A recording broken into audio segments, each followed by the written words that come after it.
Welcome to the ProLytX podcast, In the Loop, with your special guest, Ashley Pharr, away.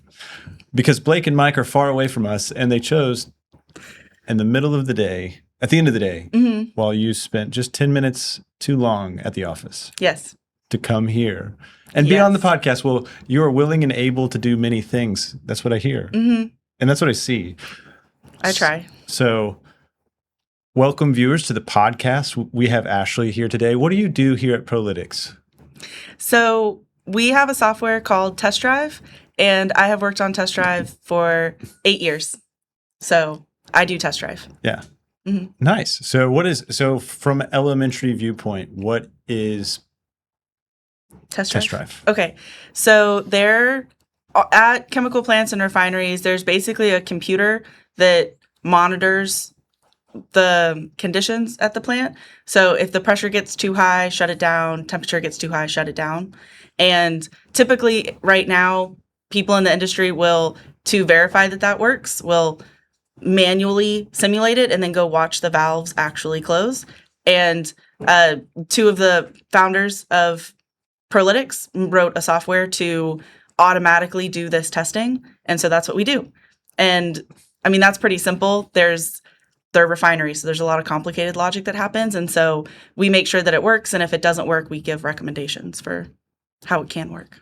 Oh, nice. And that's just a brief introduction on what we're going to talk about today in this episode. Oh, I'm so sorry. Oh, no, I'm leading you astray because I'm like, what are we doing? Without letting the audience know, TestDrive every other thing. Yeah, TestDrive could be anything. Yeah. So today, I think because we were given 10 minutes to talk about what we were going to talk about, there's a couple things that I'd like to talk about. First of all, my name's Preston Cox with ProLytX.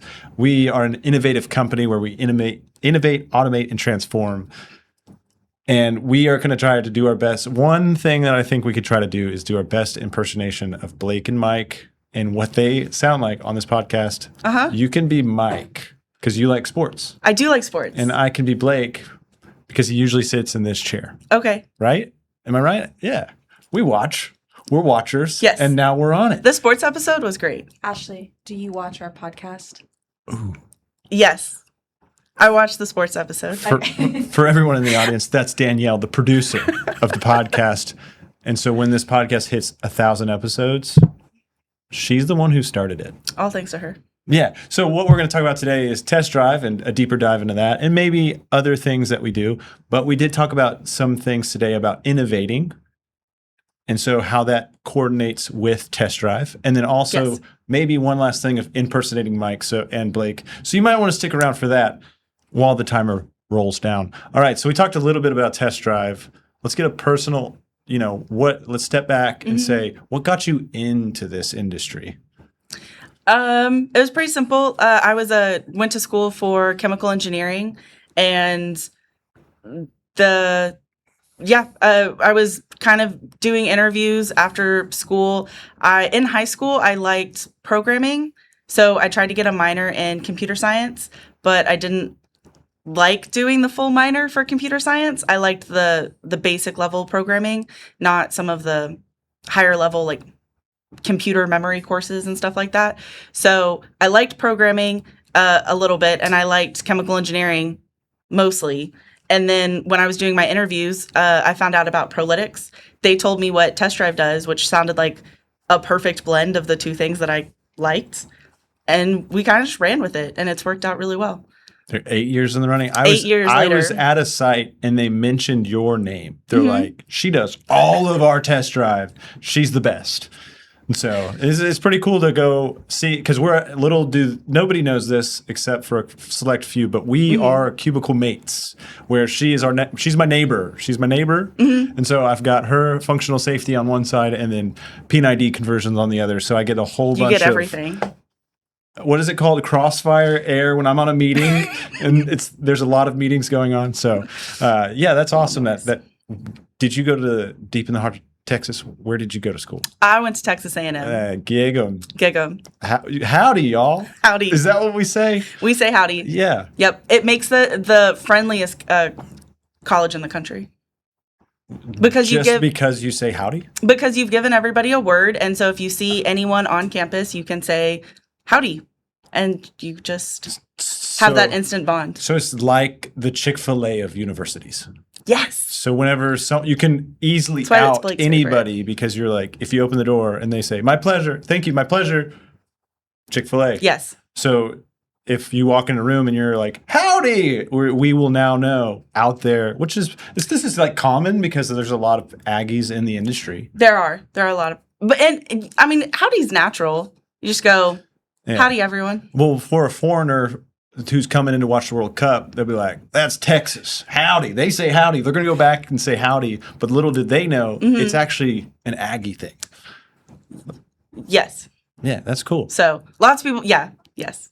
That's cool. Okay, so Aggie engineering, going into the industry. Is this your first job out of A&M? Yes. Whoa. Yes. There you go.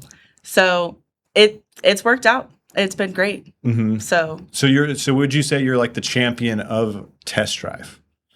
Like people come to you for answers. yeah, I mean, it's a team. It's definitely a team effort. I was like, I'm not the best at selling it as much. I was like, there's a lot of champions on the team. So I was like, and everyone's got their part that they're best at. Mm-hmm. So I was like, I really like working on the units. And so, I mean, I really like working on the units. I like solving the problems.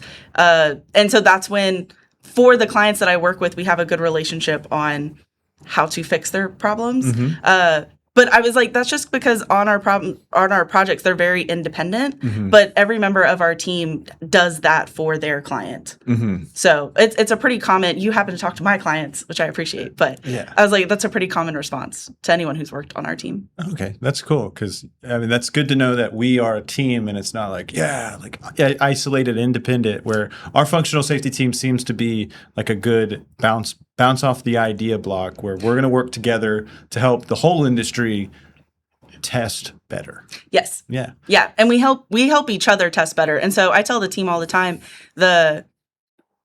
what we do is so new to the industry that there's not a lot, when we like showcase it to our clients, they're trusting that we know the best about what we're doing, mm-hmm. which means it's on us to make each other better. So,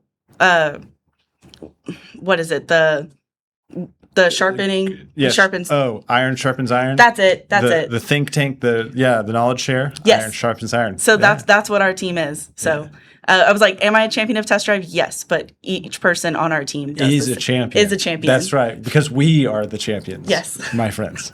That's good. Okay, cool. Because I want to highlight one part that you said is this is new to the industry of what test drive is doing. So it's very innovative and technically automative because it is the automation of the testing and validation in a safety system. Yes. Right. Okay. So what is the previous look? You may have mentioned this earlier before, mm-hmm. but we're a couple minutes into this, so it's good to remind everybody what we're talking about. So before test drive, what was the standard way to do it?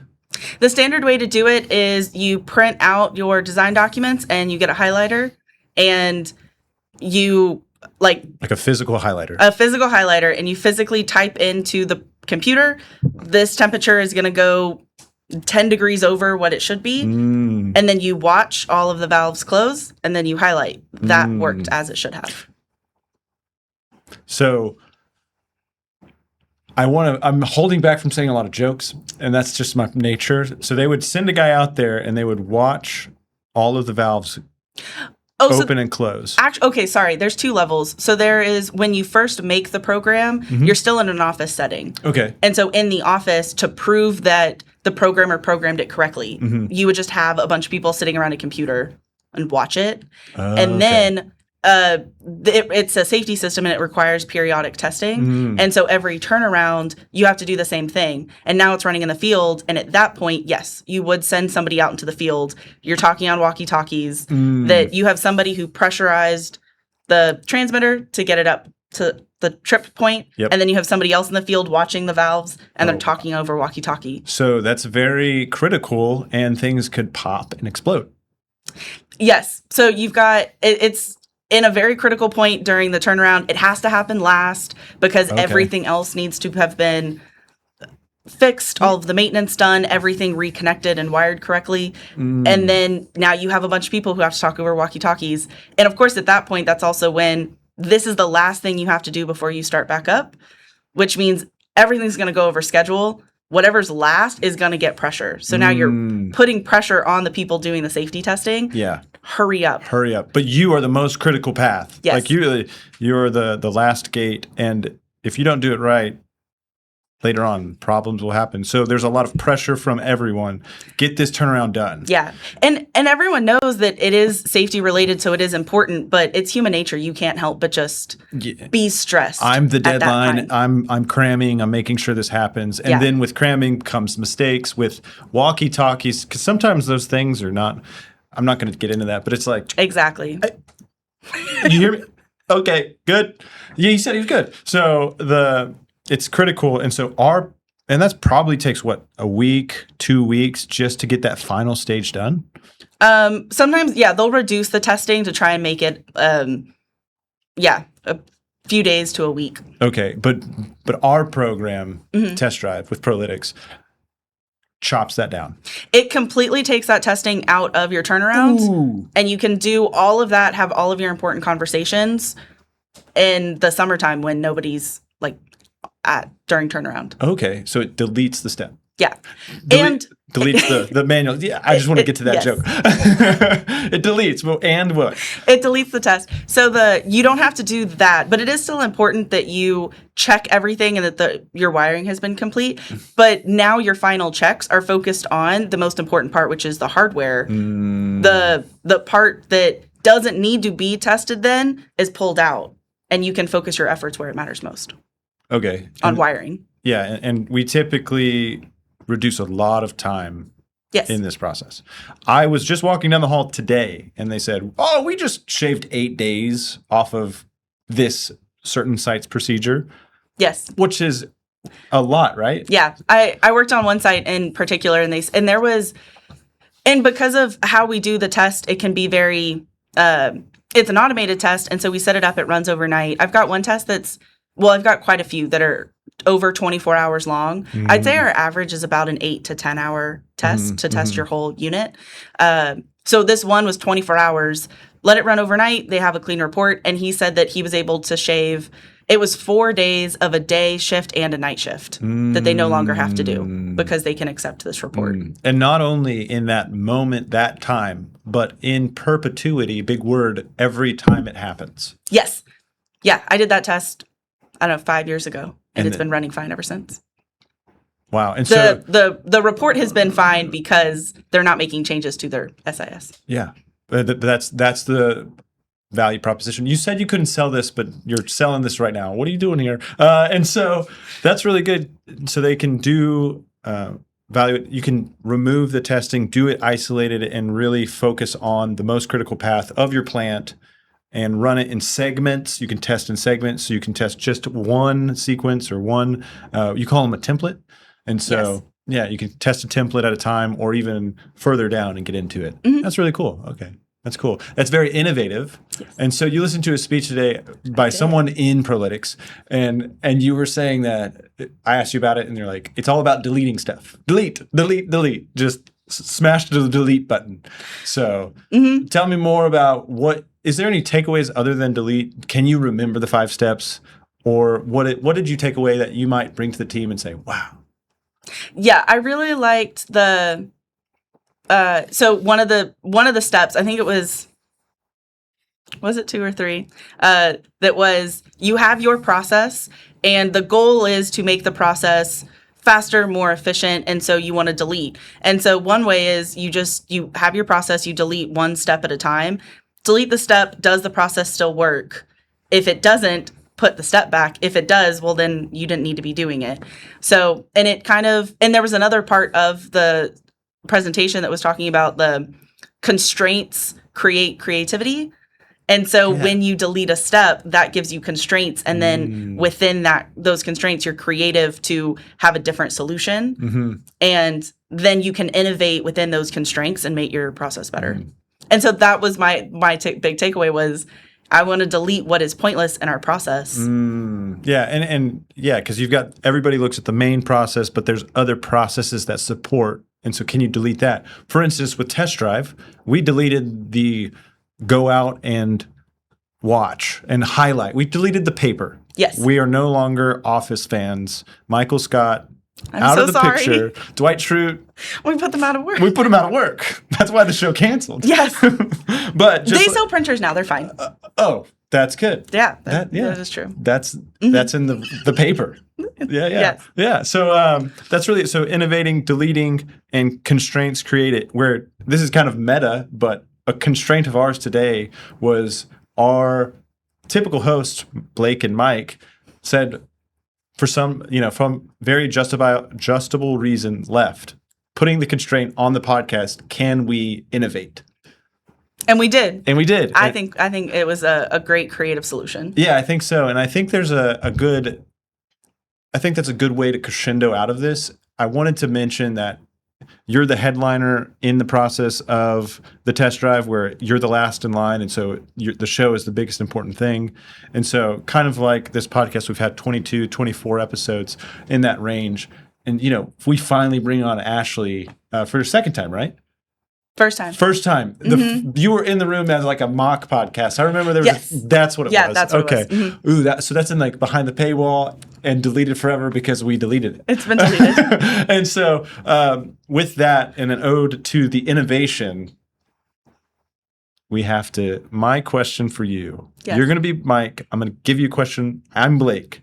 All right. So think for a second. How can you be Mike? Ready? You're Mike. I'm Blake. Who do you think the NBA basketball championship? Who do you think who's the best basketball player in the NBA?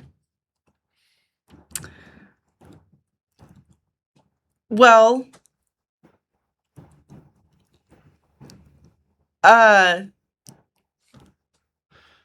okay, so I'm really bad at impressions. You don't have to just give the way you say it. And then you can always ask, well, who do you think? You say that at the end. I know nothing about basketball. Oh, okay. So that was literally okay. So I'll be Mike. You be Blake. I was gonna tell you to tell me to ask that question and be like, I don't know anything about basketball, and just throw up my hands and be like Blake. Be like, I don't know anything. Okay. Oh, yeah, I can do that. So I can you be Blake, Mike. I'll be Mike. Okay, I can be Blake. Yeah. So, all right, I'm Mike. Texas A&M is the best. He doesn't even talk like this. This is hard. And sometimes people interpret it as mockery. But, Blake, who would you consider is the best basketball championship? I know nothing about basketball. And if you were, I was going to say you don't know anything. And scene. That's bad. Yeah. Gig 'em. I'm Mike. Gig 'em. Yeah. Go to Chick-fil-A. Yeah. Let's go to Chick-fil-A. Let's get out of here. Are you going to order the same chicken nuggets? That's the best. Why would you order anything else? And we can get ice cream afterwards. Yeah. Yeah.